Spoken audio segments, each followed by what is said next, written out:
अस्सलाम वालेकुम। तो कैसे हैं आप सभी। उम्मीद करती हूँ आप लोग बहुत अच्छे से होंगे। तो आज के इस वीडियो में मैं आप लोग को मौलवी पॉलिटिकल साइंस के वीवीआई ऑब्जेक्टिव क्वेश्चंस कराने वाली हूँ। इस वीडियो में आप लोग को टॉप 15 एमसीक्यूज देखने को मिलेंगे और ये है पॉलिटिकल साइंस का पार्ट 1। ठीक है, तो आइए वीडियो को स्टार्ट करती हूँ और आप सभी को सारे इंपॉर्टेंट ऑब्जेक्टिव क्वेश्चन करा देती हूँ। तो चलिए यहाँ पे आप लोग क्वेश्चन देखिए। क्वेश्चन नंबर 1, अक्सर दानिशवर सर्द जंग का दौर मानते हैं। तो ऑप्शन में 1945 से 1990 तक, या फिर 1914 से 1918 तक, या फिर 1939 से 1945 तक, या फिर इनमें से कोई भी नहीं। तो यहाँ पर हो जाएगा ऑप्शन अलिफ करेक्ट। अक्सर दानिशवर सर्द जंग का दौर मानते हैं 1945 से 1990 तक। ठीक है, तो ऑप्शन अलिफ हो जाएगा करेक्ट। फिर देखिए अगला क्वेश्चन है, दूसरी आलमी जंग के बाद दो अजीम ताकतें उभर कर सामने आई थी, वह कौन थी। ठीक है, तो वो कौन थे, अमेरिका और चीन, या फिर सोवियत रूस और बरतानिया, या फिर अमेरिका और सोवियत, या फिर इनमें से कोई भी नहीं। तो यहाँ पे हो जाएगा ऑप्शन जीम करेक्ट, अमेरिका और सोवियत रूस। चलिए फिर देखिए तीसरा क्वेश्चन, आयु जीवा की जंग 13 फरवरी 1945 में किन दो मुल्कों के दरमियान हुई थी। तो किन दो मुल्कों के दरमियान हुई थी, जापान और सोवियत रूस के, या फिर जापान और अमेरिका, या फिर जर्मनी और अमेरिका, या इनमें से कोई नहीं। तो बहुत सारे लोगों को आंसर अगर नहीं मालूम होता है तो वो क्या करते हैं, जो सबसे अलग दिख रहा है इनमें से कोई नहीं, उस पर टिक कर देते हैं। तो यहाँ पे आप गलत हो जाओगे। यहाँ पे करेक्ट आंसर होगा जापान और अमेरिका। ठीक है, आयु जीवा की जंग 13 फरवरी 1945 को जापान और अमेरिका के दरमियान हुई थी। ठीक है, तो यहाँ पे ऑप्शन बी हो जाएगा, बी नहीं बे। ठीक है, बे हो जाएगा करेक्ट। फिर देखिए फिर नेक्स्ट क्वेश्चन है, क्यूबा मिसाइल बहरान के वक्त सोवियत रूस की क़यादत किस रहनुमा के हाथों में थी। तो किस रहनुमा के हाथों में थी, तो निकिता खुर्शियोव के हाथों में थी। तो यहाँ पे हो जाएगा ऑप्शन बे करेक्ट। फिर अगला क्वेश्चन है, दूसरी आलमी जंग के दौरान 1940 से 1945 दोस्त ममालिक की रहनुमाई कौन ममालिक कर रहे थे। तो ऑप्शन में आप लोग देखिए, हिंदुस्तान है, पाकिस्तान है, इंग्लैंड और अमेरिका। ये ऑप्शन अलिफ में दिया हुआ है। ऑप्शन बे में सोवियत रूस, जर्मनी, जापान और इटली। ऑप्शन जी में है अमेरिका, सोवियत रूस, इंग्लैंड और फ्रांस। ऑप्शन दाल में है जर्मनी, जापान, इटली और तुर्की की खिलाफत उस्मानी। तो यहाँ पे हो जाएगा ऑप्शन जी करेक्ट। ठीक है, अमेरिका, सोवियत रूस, इंग्लैंड और फ्रांस, यही ममालिक जो थे, यानी ये जो कंट्री थे वही रहनुमाई कर रहे थे। ठीक है, चलिए अब अगला क्वेश्चन आप लोग देखिए, दूसरी आलमी जंग के दौरान महावरी ममालिक की रहनुमाई कौन ममालिक कर रहे थे। तो कौन कंट्री कर रहे थे, तो ऑप्शन में है जर्मनी, इटली और जापान। ऑप्शन बे में दिया हुआ है अमेरिका, सोवियत रूस और चीन। ऑप्शन जी में हिंद, चीन, लंका और फ्रांस। ऑप्शन दाल में है इनमें से कोई भी नहीं। तो यहाँ पे फिर से हो जाएगा ऑप्शन अलिफ करेक्ट, जर्मनी, इटली और जापान।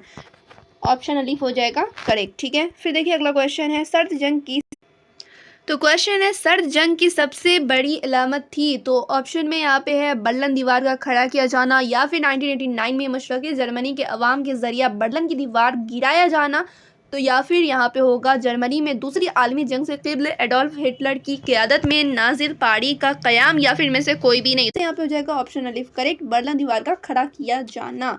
ठीक है, ऑप्शन अलिफ यहाँ पर हो जाएगा करेक्ट।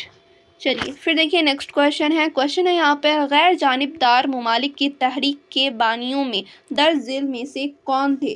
तो कौन थे, तो पंडित जवाहरलाल नेहरू थे। तो यहाँ पे ऑप्शन बी हो जाएगा, यानी ऑप्शन बे हो जाएगा करेक्ट। ठीक है, डॉक्टर राजेंद्र प्रसाद नहीं थे, महात्मा गांधी भी नहीं थे। तो यहाँ पे हो जाएगा ऑप्शन बे करेक्ट। अगला क्वेश्चन देखिए, गैर जानिबदार ममालिक की तहरीक के लिए पहला आलमी अजलास कब हुआ। तो कब हुआ था, 1947 में, या फिर 1950 में, या 1961 में, या फिर 1963 में। तो यहाँ पे हो जाएगा ऑप्शन जी करेक्ट, 1961 में हुआ था। फिर नेक्स्ट क्वेश्चन है, सर्द जंग दौर में वारसा मुआहिदा का ताल्लुक किस इत्तेहाद से था। तो किस इत्तेहाद से था, तो सोवियत रूस इत्तेहाद से था। तो यहाँ पर हो जाएगा ऑप्शन अलिफ करेक्ट। ठीक है, गैर जानिबदार इतिहाद से नहीं था, रियासत-ए से भी नहीं था, इनमें से कोई नहीं, तो ये होगा ही नहीं। ऑप्शन अलिफ हो जाएगा करेक्ट। फिर देखिए अगला क्वेश्चन है, मशरक़ी जर्मनी के लोगों ने बर्लिन की दीवार गिराई थी, तो कब गिराई थी? तो 1946 में गिराई थी, बिल्कुल नहीं। 1947 में, तो ये भी नहीं होने वाला है। 1989 में या फिर 1991 में।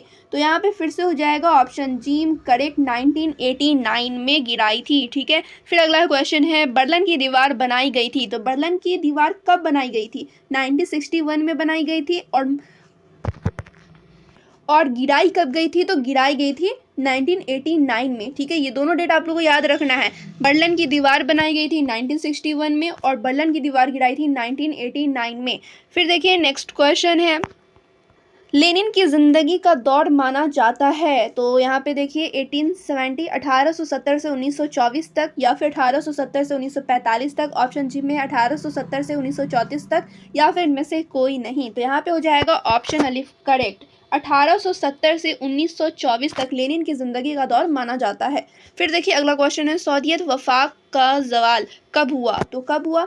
25 दिसंबर 1990 में या फिर 25 दिसंबर 1991 या फिर 25 दिसंबर 1992 या फिर 25 दिसंबर 1993। तो यहाँ पे हो जाएगा ऑप्शन बी करेक्ट, 25 दिसंबर 1991। ठीक है, चलिए फिर देखिए लास्ट क्वेश्चन इस वीडियो का, जैसा कि मैं आप लोगों को स्टार्टिंग में ही बताई थी 15 क्वेश्चन कराने वाली हूँ। 15 क्वेश्चन ये हो चुका है। दूसरी आलमी जंग के बाद आलमी सियासत में सर्द जंग का आगाज़ हुआ, तो ऑप्शन में है 1945, 1940, 1962, 1964। तो यहाँ पे हो जाएगा ऑप्शन अलिफ करेक्ट, 1945 में दूसरी आलमी जंग के बाद आलमी सियासत में सर्द जंग का आगाज़ हुआ था। ठीक है, तो ये हो गया आप लोगों का टॉप 15 क्वेश्चन। इसके बाद दूसरे पार्ट में आप लोग को और ऑब्जेक्टिव क्वेश्चन मिलेंगे और सब्जेक्टिव क्वेश्चन भी मैं दूसरे पार्ट में कंप्लीट करा दूंगी। तो फिर मिलती हूँ दूसरे वीडियो में, जब तक आप लोग वीडियो को लाइक शेयर कर लें।